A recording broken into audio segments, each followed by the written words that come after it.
삼정문란, 전정, 군정 같이 해볼까요? 전정, 군정, 한국은 문란. 그죠? 이런 문란이 행해지겠다. 자, 삼정이 문란해지면 농민들이 제일 힘듭니다. 세금이 많아졌잖아요. 전정은 토지세고, 군정은 군포 내는 거고, 한국은 국가한테 어려울 때 쌀 빌려다가 이자 내에서 갚아내는 거잖아요. 이것 때문에 농민들이 못 살겠다고 일어난 게 19세기 세두정치 때 일어난 농민 반란, 밀란이에요. 그 밀란의 선구자가 누구라고요? 홍경매. 어느 지방이라고 그랬죠? 평안도 지방. 홍경매. 그죠?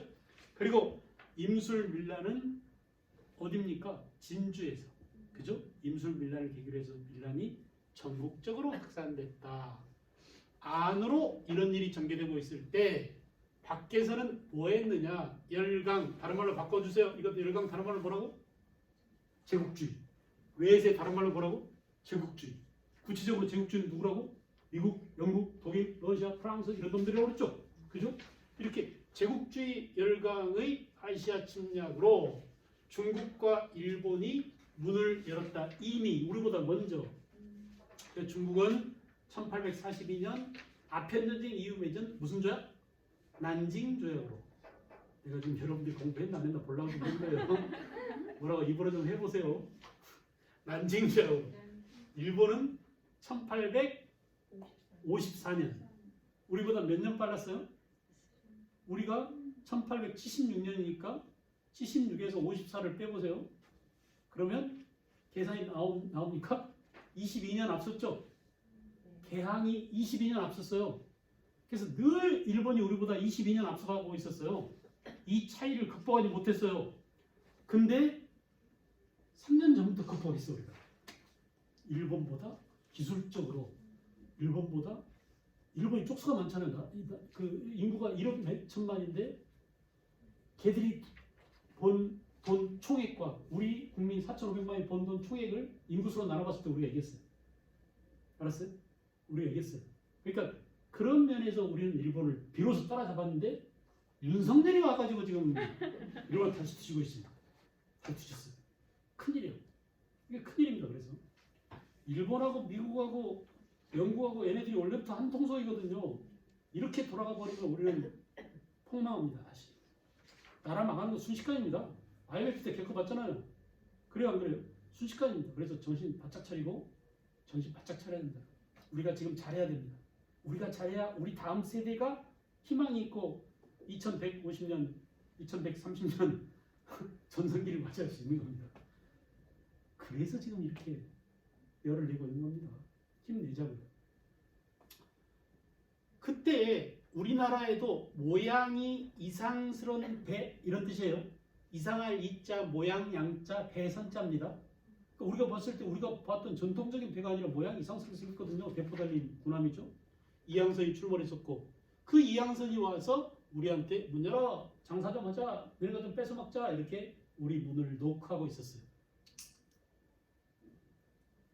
자 그때 1863년 드디어 그 흥선대원군이 권좌에 올랐습니다. 철종이 죽고 후사가 없자 이명복 흥선대원군 아들이 조대비가 천거해서 추천해서 왕이 됐다고 그랬죠. 그래서 세도 정치를 없애버리고 세도가들을 다 싹쓸이했어요. 정치 기구를 개편하고 비변사를 축소하고 의정부를 강화하고 상금부를 두고 그죠? 법전을 정비하고 대전 획통을 만들었습니다. 그 다음에 서원을 정리하고 서원을 왜 정리했다고 그랬죠? 누구를 치려고? 양반들은 근거지잖아요. 소굴이잖아요. 그죠? 살인 양반들의 소굴인 서원을 정리하고 왕실의 뽀대를 좀 높이기 위해서 경복궁을 중건했어요. 그러므로 지금 우리가 보는 경복궁은 언제 거다?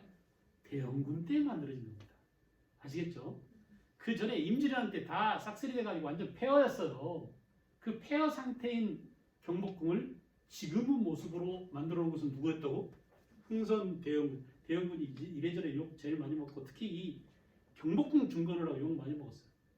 그럼에도 불구하고 경복궁 때문에 지금 우리는 또 돈을 벌고 있죠.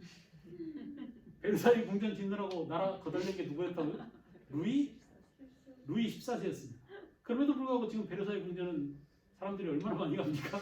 그런 아이러니가 있습니다. 이거 아이러니라고 할 수밖에 없죠. 독재자들이 이렇게 그 뭔가 국민들의 고열을 빨아가지고 진시 황제가 만리장성 산다고 얼마나 많은 사람들을 죽이고 뮬란인가 그 만화를 되게 좋아하는데 그리고 나오잖아요. 그런데 만리장성 아무것도 볼 것도 없습니다. 그냥 수원산 그랑 비슷해요. 가다 보면 그런 게 있는데 갔다 그냥 내려옵니다. 돈 내고. 알겠죠? 경복궁 중간. 이게 모델이 묶어서 뭐라고요? 왕권을 다시 강화시키기 위한 정책이다. 이렇게 애들한테 묶어주십시오. 알겠죠? 이걸 묶는 그릇이 뭐라고? 왕권 강화. 세두정치라는 항아리 속에 뭐가 들어있다? 순조, 헌종, 철종, 그죠? 그걸 안동입시, 평양도시, 또 나쁜 짓 다 했구나 이런 것들 다 집어넣어서 이렇게. 그래서 개념어 속에 어떤 개념들이 들어가야 된다는 것을 이 메커니즘을 잘 훈련시키면 공부가 되게 빨라집니다. 공부가 빨라집니다. 알겠죠? 그 다음에 우리는 삼정문란 그랬잖아요. 이거 보세요. 삼정문란이라는 항아리 속에 삼정, 전정, 군정, 환곡이 있잖아요. 그 문란을 해결하기 위해서 숨겨놓은 토지를 적발하고 뭐라고요? 은결. 결이 토지를 재는 단위거든요. 은닉된 토지를 찾아내. 이게 은결. 그 다음에 호포법은 야 양반은 그동안 군포 안 냈지? 이제 앞으로는 가가호호 집집마다 군대 가는 대신에 세금 내. 이게 뭐라고요? 호포법. 그래서 에브리바디가 군포를 내게 됐어요. 그러니까 누가 반발이 심하겠어요? 양반들이. 그 다음에 환곡. 그죠? 환곡. 그래서 요즘 같은 고리대업에 희생된 그런 농민을 구하기 위해서 사창제도를 도입했습니다. 자, 이것은 농민들이 좋아했을까요? 싫어했을까요? 좋아했겠죠. 양반들이 싫어했을 것은 뭐가 있을까요? 이 중에 양반들이 싫어했던 거? 서원철폐. 또 뭘 싫어했을까요? 경복궁 중건도 싫어했어요. 왜 경복궁 중건은 때 양반들이 싫어했느냐? 경복궁 지으려면 아름드리 나무가 필요합니다. 이렇게 큰 기둥이 필요해요. 근데 이렇게 큰 나무가 아무데나 있는 게 아니에요. 양반들 묘지가에 보면 몇 대 할아버지 거 묘지 보면 그때 심어놓은 나무가 있어요. 그 묘지림들을 다 베어버렸어요. 그러니까 열받죠. 그래서 경복궁 중건은 양반들이 되게 싫어했습니다. 이것 때문에. 그죠? 그 다음에 그 농민들은 되게 대형군을 지지했습니다. 이때까지는. 알겠죠? 특히 농민들은 경복궁 중건 때문에 대형군을 좀 싫어했지만 나머지 삼정문란을 시청해서 좋아했습니다. 이게 이제 화양서원인데 이 화양계곡 여러분 아세요? 청주 화양도 계곡 되게 아름답습니다. 거기에 화양서원이 있었는데 이거 철폐해버렸죠? 여기에 만동묘가 있는데 동그라미 해주세요. 만동묘 있어요 거기? 만동묘는 임질인한테 우리를 도와준 명나라 황제 신종과 의종 이 두 황제의 제사를 지내기 위해서 만들어 놓은 사당입니다. 알겠죠? 그래서 명나라를 큰 집으로 섬기고 우리는 작은 집이다라는 그런 정신이 살아있던 이런 만동묘를 정비하고 그 다음에 사당이죠. 그리고 양반들의 소굴이라고 볼 수 있는 화양서원을 없애버렸어요.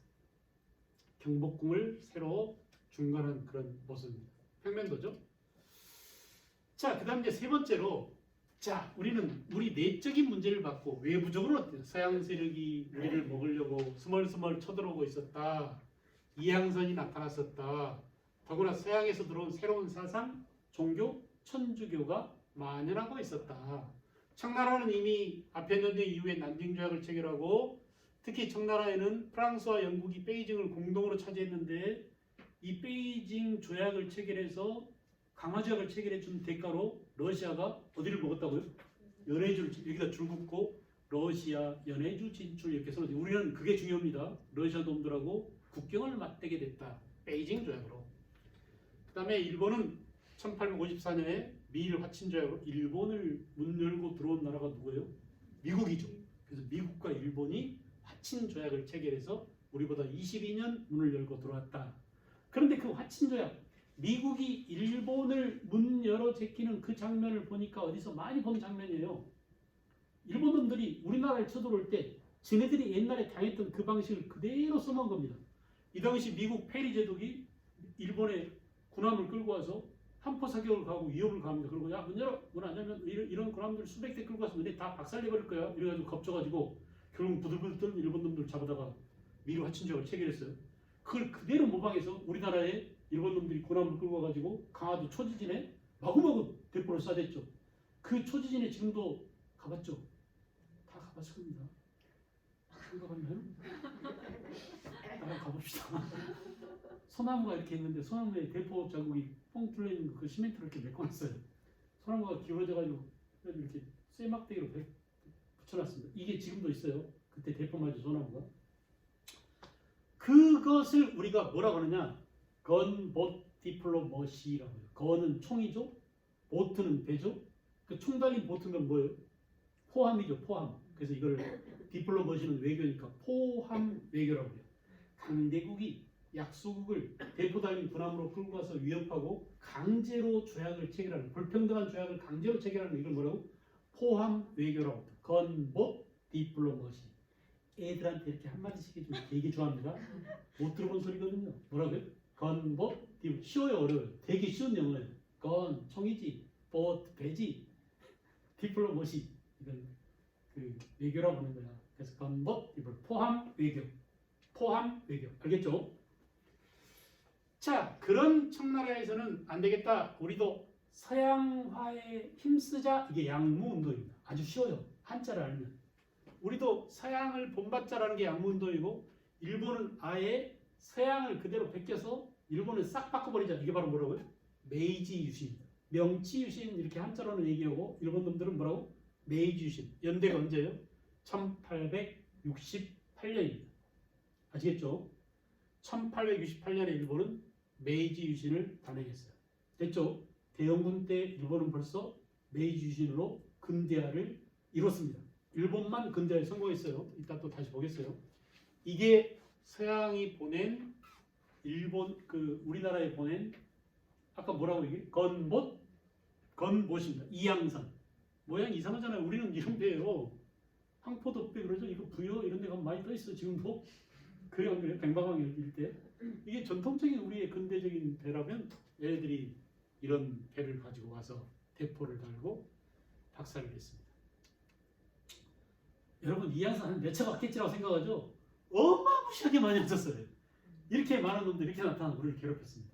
알겠죠? 이게 전부 다 우리나라 연근에 나타나서 문 열어 하면서 우리를 두들겨 팬 놈들입니다. 이양선. 다 묶어서 뭐라고?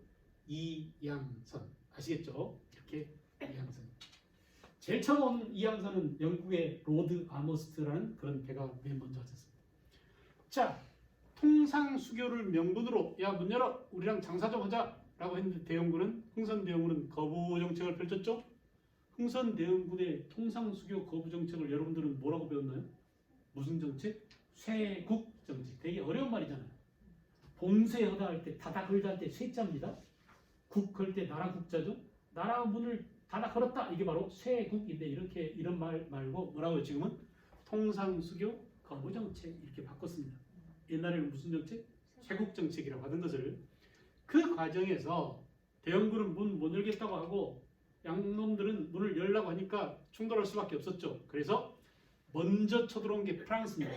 프랑스가 1800 몇 년? 66년에 병인 양요를 일으켰습니다. 다시 보세요.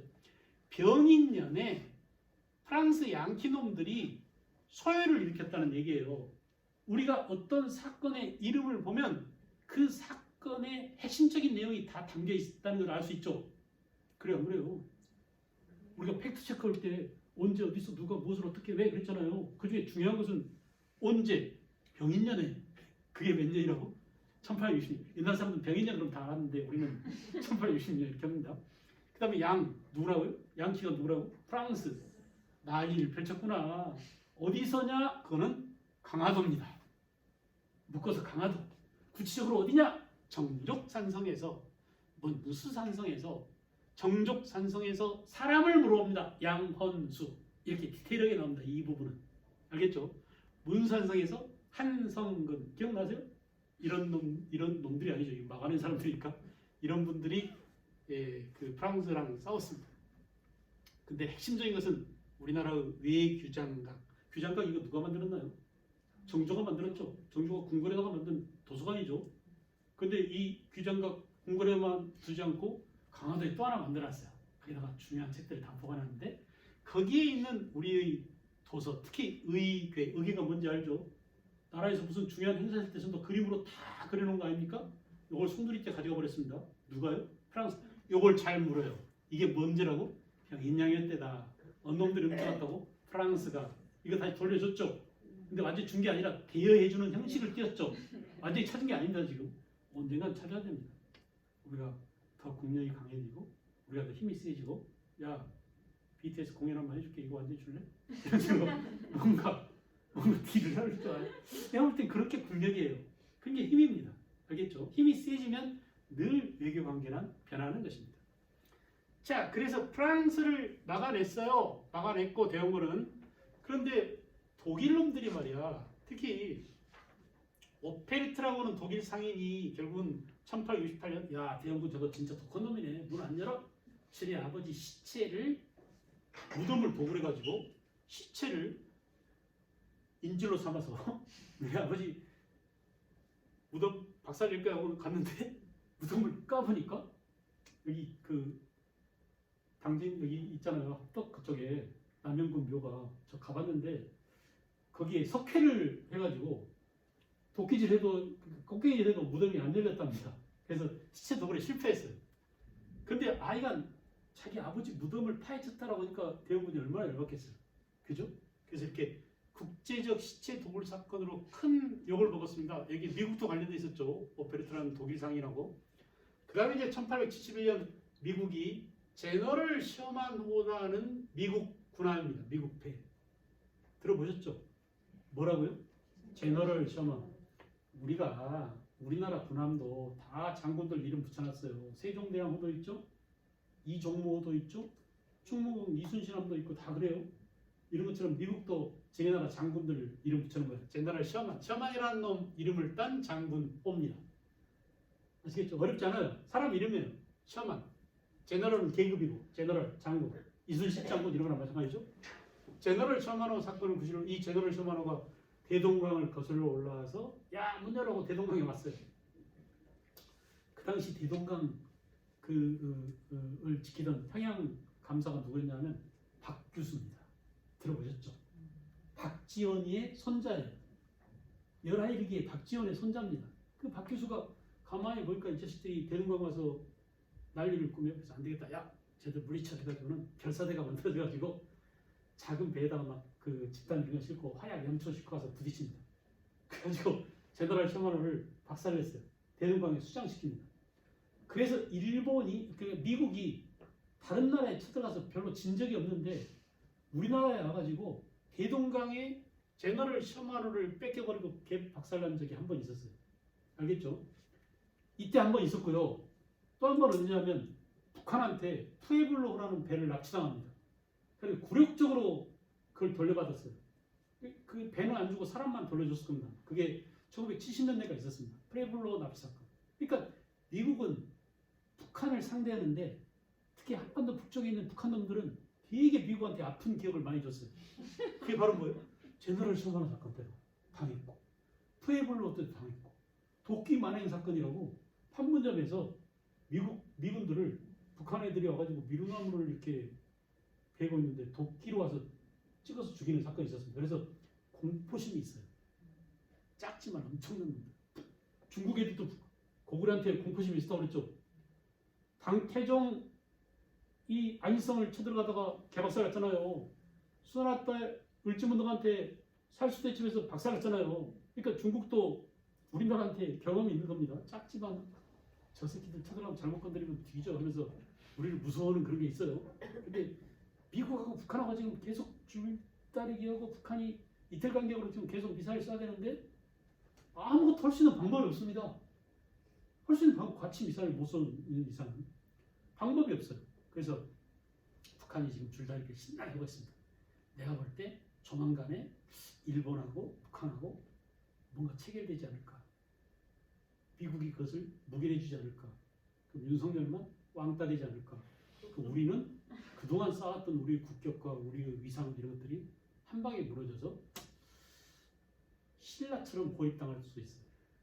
알겠죠? 발해하고 일본하고 친하게 지내고 당나라하고 아내하고 친하게 지내면 이렇게 돼버리면 신랑은 고립당하잖아요. 그런 것처럼 과거에 그런 우리 역사적 경험이 있는데 그런 일이 생길까봐 되게 겁나. 이걸 막아내야 됩니다. 방법은 끌어내는 것밖에 없어요.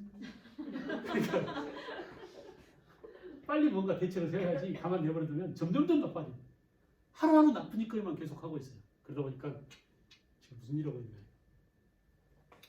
제너럴 셔마노 사건을 구실로 쳐들어왔습니다. 이때도 강화도로 쳐들어왔어요.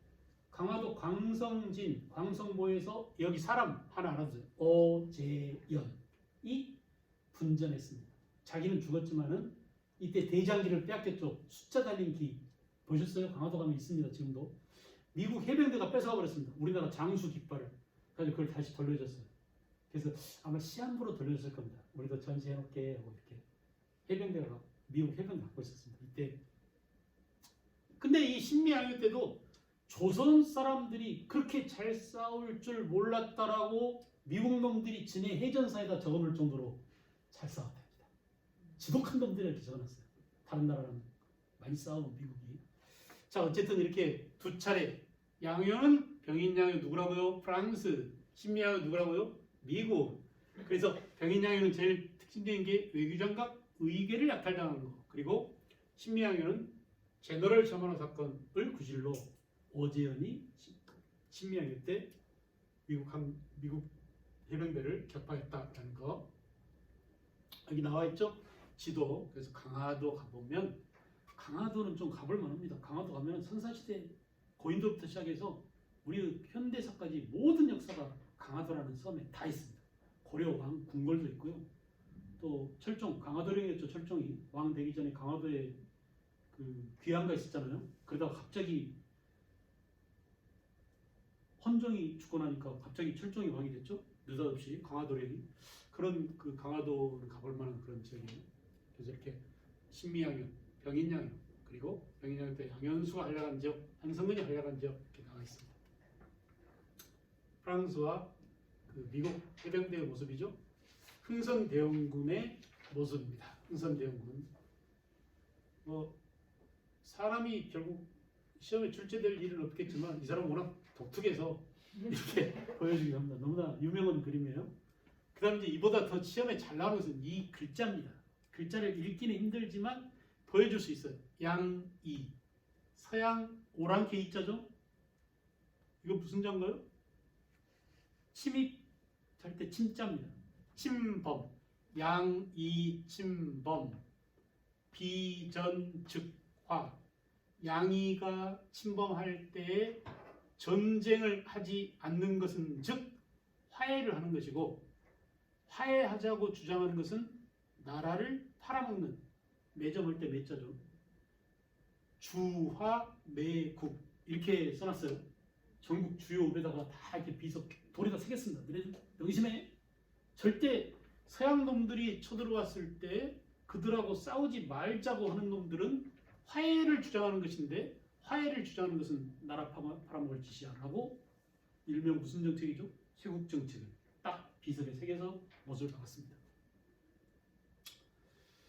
자, 그러나 이제 결국 흥선대원군도 쫓겨나게 되죠. 그죠? 그래서 개항과 부평도 약책이 했는데 강화도 조약이 흥선대원군이 왜 쫓겨납니까? 응? 임금이 나이가 12살이었다가 22살이 됐잖아요. 10년 동안 흥선대원군이 권좌에 있었는데 22살인데 자기 부인 누가요? 민자역이가. 민자역이죠. 이름이 되게 예뻤죠. 그 당시 사람들이 되게 그 이름이 되게 촌스러운데 어떻게 그렇게 이름 잘 지었나 몰라요. 여흥민씨입니다. 우리 세종시 북동쪽에도 여흥민씨 그 가족 묘가 엄청, 내가 세종에 처음 와서 보니까 산이 헐벗어져 있어. 어떤 놈들이 저렇게 감히 자연을 훼손하고 가있지. 나 가봤어. 나 호기심 있으면 못 걸리거든요. 걸어서 가봤더니 이 민비 일족들이 거기다 무덤을 써가지고 산을 다 헐벗게 해놓고 그래놨어요. 아직까지도 아직까지도 대한민국에 저렇게 위세를 부리고 있는 겁니다. 그때의 힘이죠. 그 민비가 결국은 최익현의 탄핵 상소를 시켰죠. 최익현을 꼬드겨가지고 대원군을 본좌에서 물러나게 해라 해가지고 양반들을 빗발치는 이런 상소가 올라와서 대원군은 10년 만에 원자에서 물러납니다. 그리고 강화도 조약이 체결됩니다. 고종임금과 민비 정권에 의해서 강화도 조약이 체결돼서 우리는 강제로 문을 열었습니다. 개항이죠. 강화도 조약은 다른 말로 뭐라고요? 병자년에 아까 우리가 이름 말했죠. 개념어. 강화도 조약이나 병자소조규나 이 내용이 다 담겨 있는 거예요.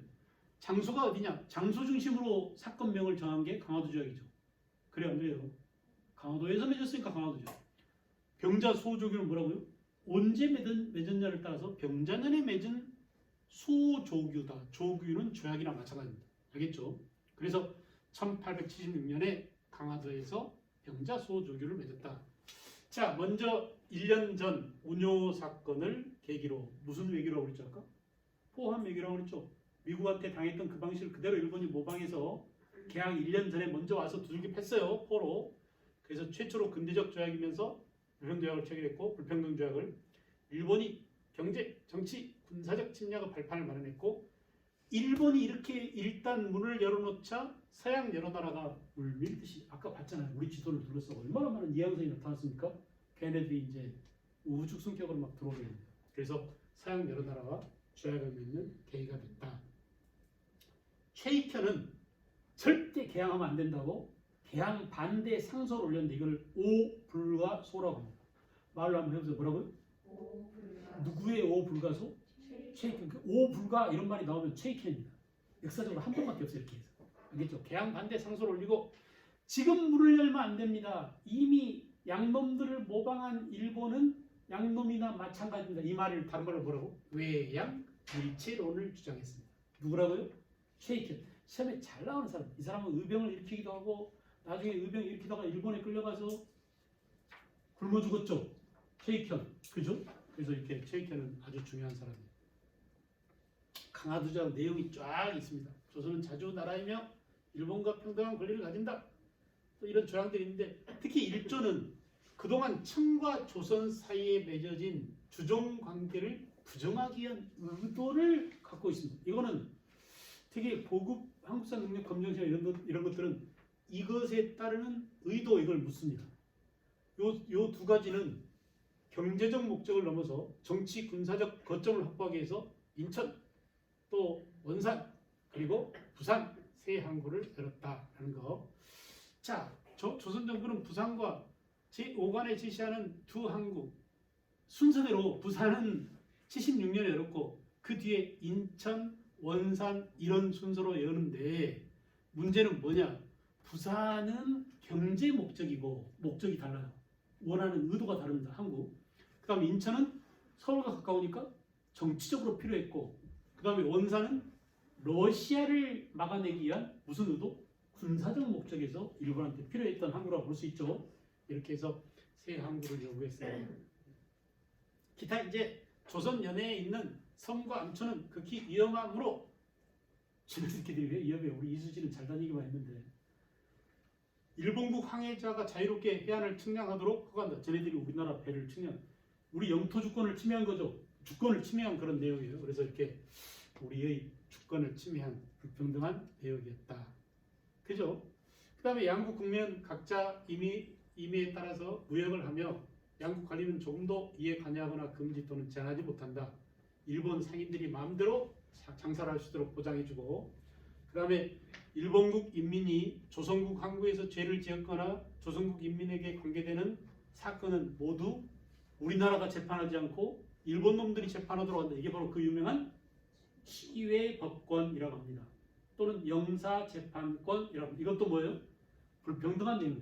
그러니까 일본이 체결한 강화도 조약 가운데 불평등한 내용은 뭐냐라고 하면 바로 이런 것들이죠.